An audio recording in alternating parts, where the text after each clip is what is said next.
Omen. Oleh Lexi Lu. Bagian 6. Jadi, bisa dibilang sebenarnya aku ogah banget mengikuti karya wisata.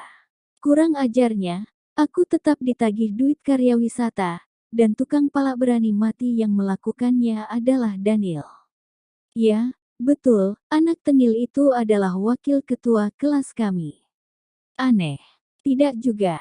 Pengurus kelas kami, seperti pengurus di kelas-kelas lain, terdiri atas murid-murid paling populer dan paling disukai. Kenapa tahu-tahu lo yang nagih? Tanyaku curiga. Mana bendahara kelas kita? Di situ. Daniel mengedikkan kepala ke depan kelas, ke arah bendahara kelas kami, Vini, yang sedang berpura-pura sibuk menulis sambil sesekali mencuri-curi pandang ke arah kami. Katanya dia takut minta duit sama Elo. Udah bagus bukan Elo yang minta duit sama dia.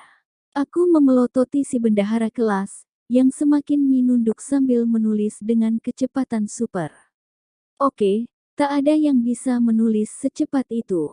Mungkin dia sedang mewarnai sesuatu dengan ballpoint. Ayolah, Kak, kali ini minta duit sama nyokap lo. Kan nyokap lo juga tahu ini bukan duit buat main-main, tapi diminta dari sekolahan. Aku mendengus. Memangnya dari mana nyokap gue bisa tahu soal karya wisata ini?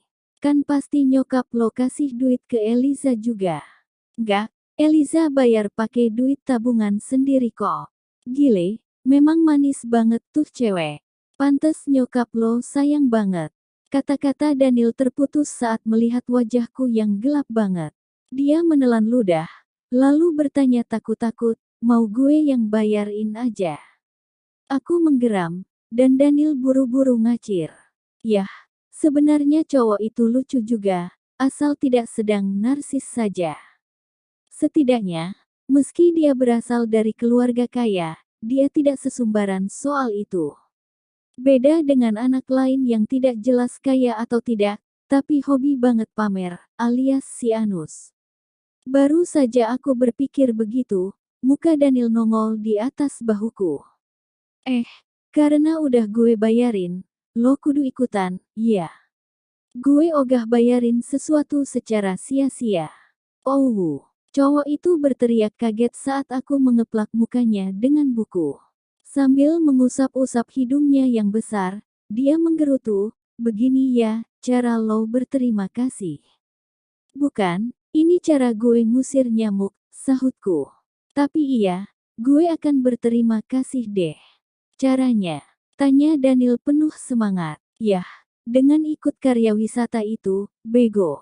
Yah, seru Daniel kecewa. Kirain bakalan dikasih satu ciuman atau lebih.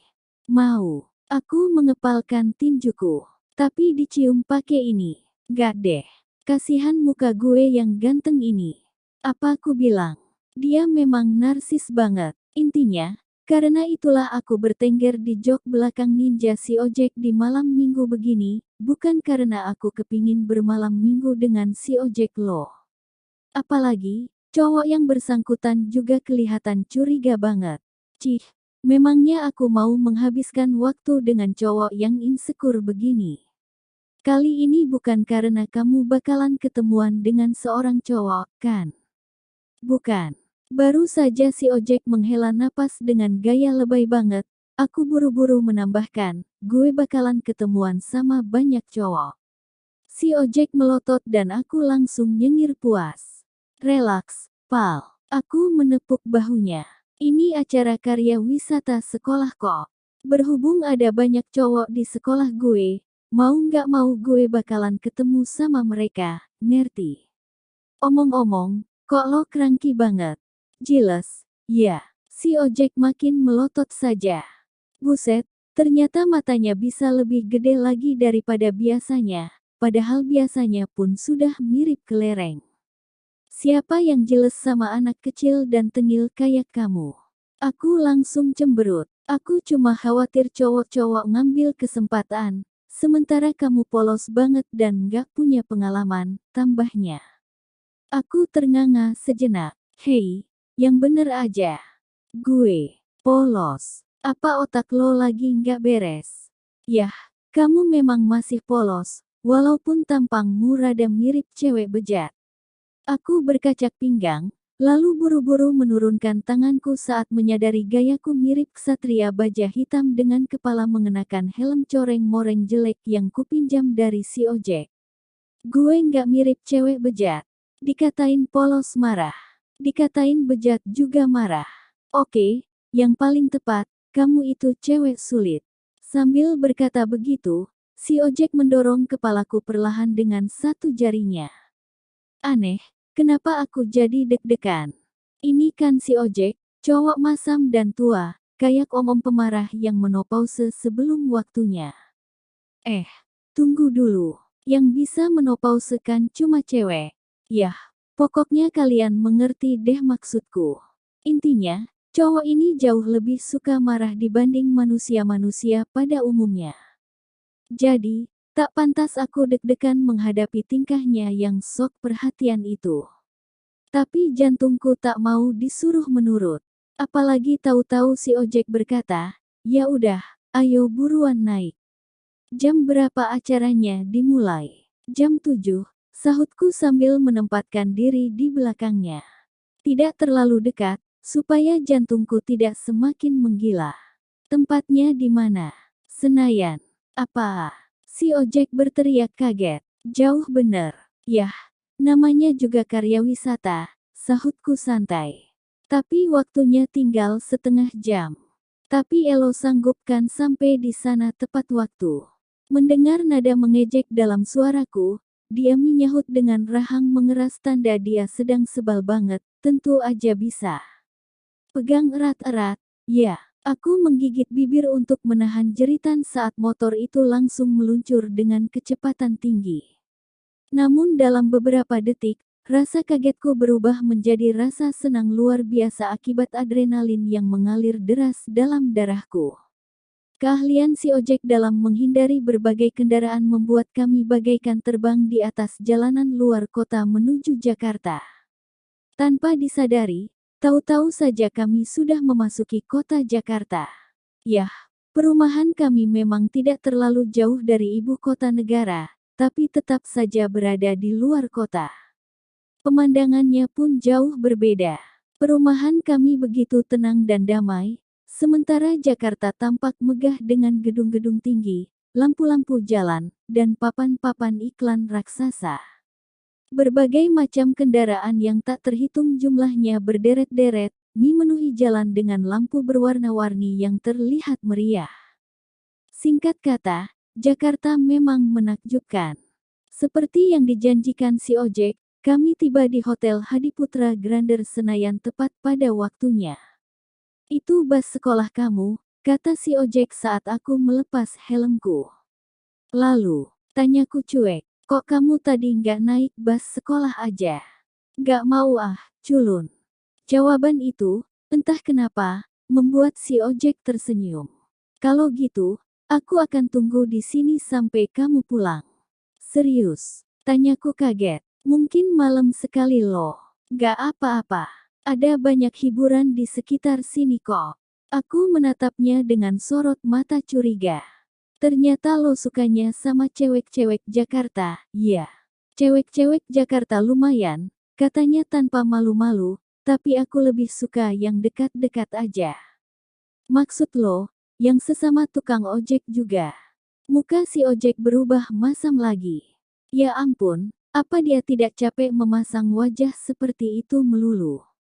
Dasar cewek bego. Udah, sono masuk, cewek bego.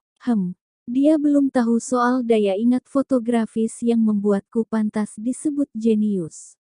Tapi tak apalah, aku tak akan pamer-pamer soal itu. Aku kan tidak sombong.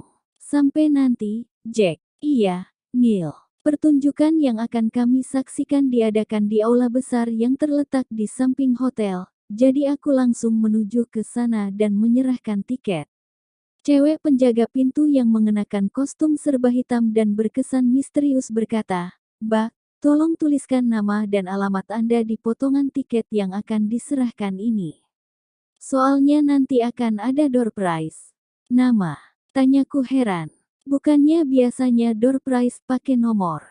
Saya juga nggak tahu, Mbak, sahut si penjaga pintu. Ini permintaan dari ilusionisnya. Oh, oke. Aku menulis dengan gaya super pede. Nih, beres. Si penjaga pintu membaca nama yang kutuliskan dengan muka tercengang. Nama Mbak Daniel. Yep, keren, kan? Sebenarnya, aku menulis nama Daniel karena seandainya tiketku mendapat door prize, Daniel lah yang patut menerima hadiahnya lantaran tiket ini dibelikan olehnya. Tapi lucu juga melihat tampang takjub si cewek penjaga pintu. Udah iya, saya udah boleh masuk, kan? Sementara si penjaga pintu memasukkan potongan tiket ke dalam kotak plastik raksasa tembus pandang, aku menyelonong masuk ke dalam ruangan yang ternyata jauh lebih besar daripada yang kuduga, dan ramainya juga tidak kira-kira. Berbagai jenis penonton memenuhi ruangan, sampai-sampai aku nyaris tak bisa menemukan murid-murid satu sekolahku. Padahal, supaya kami semua gampang ditemukan, kami sudah disuruh mengenakan seragam sekolah yang saat ini tampak putih bersinar dalam kegelapan. Aku yakin, aku sendiri mirip hantu berpakaian seragam SMA yang menggentayangi kursi demi kursi, mencari-cari orang yang kukenal. Kalau tidak ada suara musik yang ingar-bingar ini, aku pasti kelihatan menakutkan banget. Tiba-tiba kurasakan tangan dingin memegang bahuku. Aku menoleh dan tercekat. Astaga, ternyata Welly, dan dia mirip banget dengan tuyul begeng yang udah kebelet banget saking pucatnya. Kursi kita ada di belakang. Teriaknya seraya mengatasi suara musik. Pantas saja aku tidak menemukan orang-orang yang kukenal. Mojok bener, namanya juga tiket super murah. Yah, bener juga sih. Entah kenapa kepala sekolah kami memborong tiket yang paling murah, meski untuk tiket VIP pun sebenarnya orang tua kami sanggup membayarnya. Mungkin beliau hanya takut didemo para ortu akibat menyuruh murid-muridnya mengeluarkan uang untuk kegiatan yang tidak penting-penting banget. Nonton sulap begini, mana unsur pendidikannya? Kurasa, ada kong kali kong tertentu antara Bu Rita dan pihak panitia. Yuk, gue temenin ke sono. Welly menggamit tanganku. Buat kalian yang bertanya-tanya, ya, aku dan Welly sudah berbaikan kembali. Sulit berlama-lama marah dengan teman yang biasa main dengan kita 12 jam sehari. Kurasa Welly juga merasakan hal yang sama denganku. Jadi, tanpa butuh kata maaf, tahu-tahu saja kami sudah baikan dan main bareng lagi. Meski diam-diam aku merasa ada yang berbeda dengan sikapnya. Kutatap bahu Welly yang terlalu tegak di depanku. Aku ingat, sudah beberapa kali aku memergokinya sedang memandangiku, dan saat aku menatapnya balik, bukannya langsung cengar-cengir atau apa, dia malah membuang muka. Dan dalam waktu sekejap itu, aku merasakan tatapannya bukanlah tatapan biasa, melainkan tatapan tajam yang membuatku merinding. Oke, semoga saja ini bukan karena dia menyadari aku adalah kembaran Eliza dan mulai beralih naksir padaku. Amit-amit, kami tiba di barisan terdepan dalam kumpulan murid-murid sekolahku. Yep, seperti biasa, tempat terbaik selalu diambil oleh murid-murid paling populer di sekolah, dan aku beruntung punya teman seperti Daniel. Berkat cowok itulah aku selalu kebagian fasilitas-fasilitas terbaik. Padahal aku sama sekali bukan murid beken. Oke, sedikit beken deh. Tapi tetap saja, bukan beken dalam arti baik dan itu tak bakalan membuatku mendapatkan hak-hak istimewa. Bicara soal murid beken dan hak-hak keparat mereka, tak jauh dari kami, aku bisa melihat dua murid populer lain yang tak ingin kulihat saat ini. Yep, betul, mereka adalah Verly dan Eliza. Memang sih, mereka tidak duduk berdampingan, hanya terpaut 2-3 orang anak, tapi itu bukan urusanku. Yang membuatku kesal adalah keduanya langsung membuang muka dan pura-pura tidak melihat saat aku tiba. Seolah-olah tadinya mereka sudah sempat kegirangan karena mengira aku tidak akan datang, dan kini kemunculanku membuat mereka bete. Aku jadi kepingin memukuli keduanya sampai babak belur. Kualihkan pandanganku ke tempat lain. Agak jauh di pojokan, aku bisa melihat si cewek cupu tersenyum padaku. Dia melambaikan tangannya dengan canggung. Aku tergerak untuk membalasnya, tapi kuurungkan niatku itu dan berjalan menuju Daniel yang menyambutku dengan cengiran lebar. Aku menjatuhkan pantatku di sebelahnya, dan dia langsung menyodorkan popcorn untukku. Kok lo bisa dateng bareng Welly? Tanyanya keras di telingaku. Tadi dia ngaku sama gue mau ke toilet. Iya. Balasku tak kalah keras. Gue ketemu sama dia di toilet cowok. Daniel menatapku penuh arti. Oh, jadi lo beneran udah jadi cowok nih. Aku mengangguk dengan muka serius. Mulai sekarang, lo punya saingan baru. Lo nggak seganteng itu, Kak. Sejelek-jeleknya gue tetap lebih cakep dibanding Elo, Neil. Sebelum Daniel sempat membalasku, pengumuman agar kami semua segera duduk dengan tenang diulang berkali-kali sampai semua penonton mencurahkan perhatian pada panggung yang masih tertutup tirai. Perhatian Daniel langsung terarah ke depan. Sementara itu, aku malah melirik ke samping. Seperti Daniel dan para penonton lain, Verly dan Eliza sedang memandang ke arah panggung dengan muka serius. Ku lemparkan popcorn ke arah mereka, membuat keduanya, dan orang-orang lain yang juga kena lempar, menoleh ke arahku dengan muka kaget. Ku tarik kelopak mata ke bawah dan kujulurkan lidah sepanjang-panjangnya. Tapi bukannya menanggapiku, keduanya malah kembali melihat ke depan. Buset, aku dicuekin. Makin bikin kesal aja. Childish, komentar Daniel tanpa menoleh. Biarin, balasku judes. Lagu pembukaan mulai berkumandang dan megah. Diikuti dengan dibukanya tirai panggung dengan perlahan. Seorang pria yang mengenakan setelan tuxedo berdiri di tengah-tengah panggung, dan semua orang bertepuk tangan untuk menyambut kemunculannya. Berkat televisi besar di dekat kami, aku bisa mengamati tampang pria itu dengan cermat. Dia sama sekali tidak mirip ilusionis aneh dan seram, melainkan lebih mirip David Copperfield yang ganteng versi Indonesia. Rambutnya yang hitam pekat disisir ke atas semua, alisnya tebal berbentuk golok, sementara senyumnya tersembunyi di balik kumis tipisnya yang tampak simpatik. Tubuhnya tidak terlalu tinggi tapi tegap, dan setelan tuxedo yang keren itu membuatnya terlihat mengesankan. Komentar-komentar bernada genit diselingi suara cekikikan menandakan bahwa banyak yang menganggap pria ini masih cukup muda untuk ditaksir. Sayangnya, cowok-cowok flamboyan macam dia dan Daniel bukanlah tipeku. Aku lebih suka cowok yang pendiam dan tidak banyak bacot namun sebenarnya baik hati. Seperti si ojek, Ard. Kenapa tahu-tahu aku malah memikirkan si ojek? Jelas cowok itu bukan sekadar pendiam, tapi tukang bete kelas berat. Sudah begitu, tampangnya masam senantiasa, bikin dunia jadi serasa suram. Pokoknya, dia tak ada bagus-bagusnya deh. Lagian, aku ngoceh panjang lebar soal cowok pendiam dan baik hati lantaran dulu kukira Verly adalah cowok pendiam yang baik hati. Namun ternyata dia tidak seperti yang kusangka. Sebenarnya, menurutku dia agak-agak pengecut.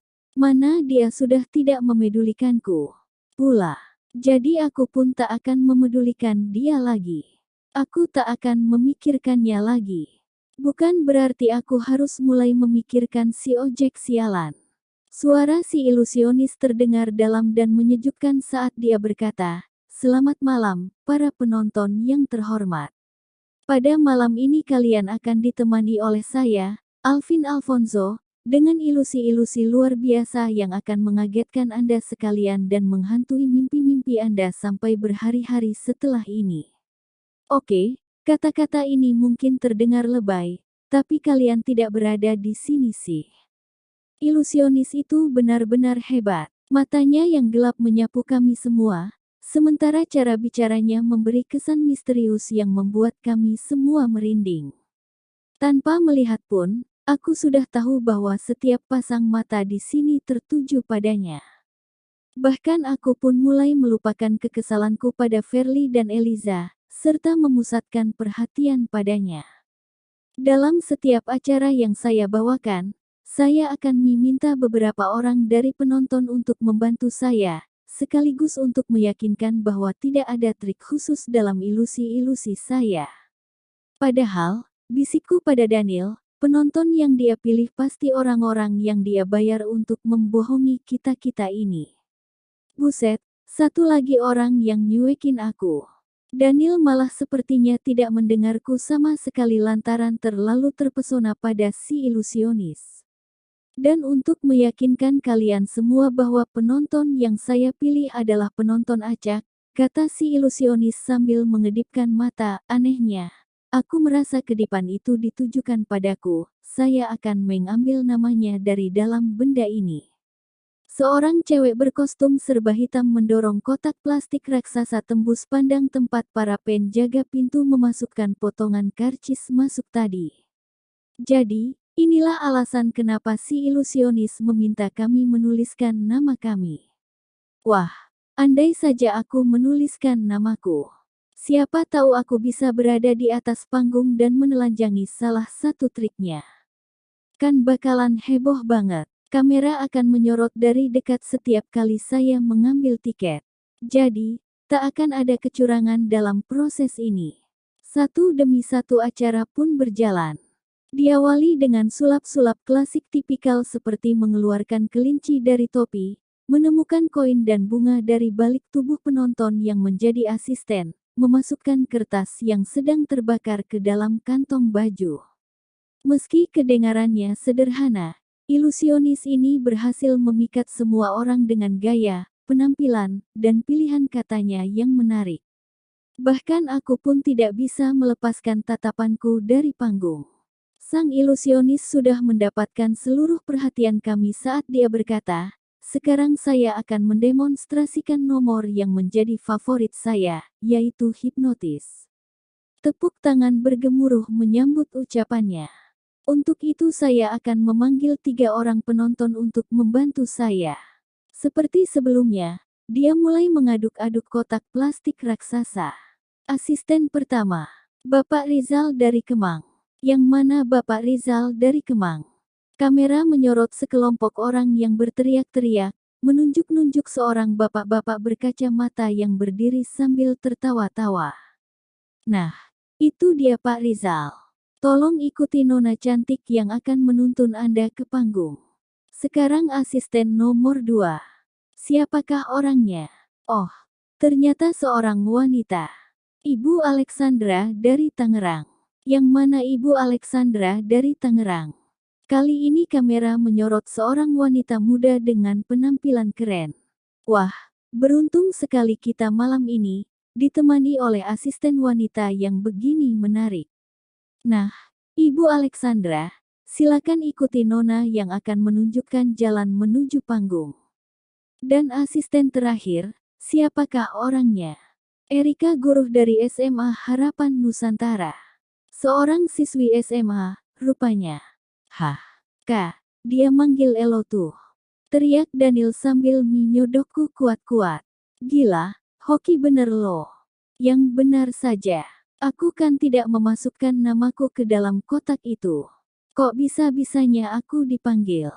Kecurigaanku langsung beralih pada ketiga temanku yang tampak antusias banget.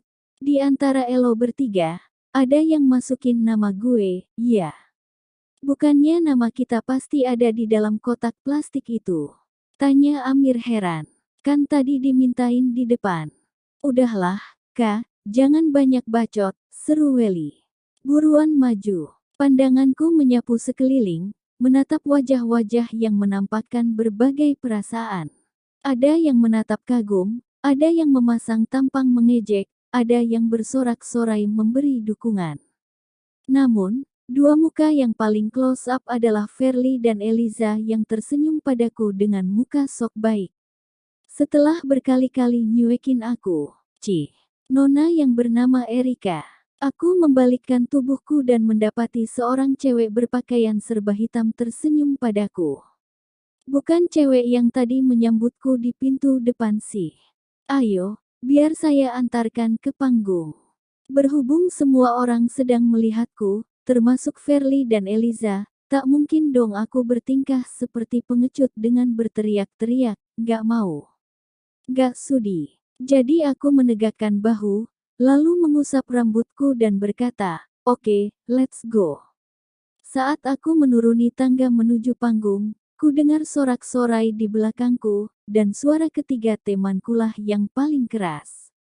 Aku curiga, pasti salah satu di antara merekalah yang sudah memasukkan namaku ke dalam kotak itu. Tak lama kemudian, aku mendapati diriku sudah berdiri berjejeran dengan kedua penonton lain yang menyambutku dengan senyum grogi. Ya ampun, jadi harus basa-basi begini. Terpaksa deh aku ikut menyeringai ke arah mereka supaya tidak disangka sombong. Siapa tahu kami bakalan dikerjai bareng di sini. Lebih enak kan kalau kita punya sekutu. Sayangnya, seringaianku lebih mirip memamerkan gigi ketimbang senyum ramah dan bersahabat. Pasti tampangku kelihatan seram, karena dua orang itu langsung buru-buru memalingkan wajah. Terdengar suara berdeham di mikrofon, dan kami pun segera mengalihkan perhatian kami pada sang ilusionis. Aku terkejut saat tatapan kami bertemu. Sorot matanya yang tajam menghunjam padaku, hanya padaku, dan kali ini bukan hanya perasaanku. Ujung bibirnya sedikit naik, membentuk senyum misterius. Mendadak saja, hatiku dicekam kengerian yang amat sangat saat dia berkata dengan cara yang menyiratkan seolah-olah ucapan itu hanya ditujukan padaku. Malam ini, saya akan menunjukkan kepada kalian pengalaman yang akan mengubah hidup kalian. Untuk selama-lamanya.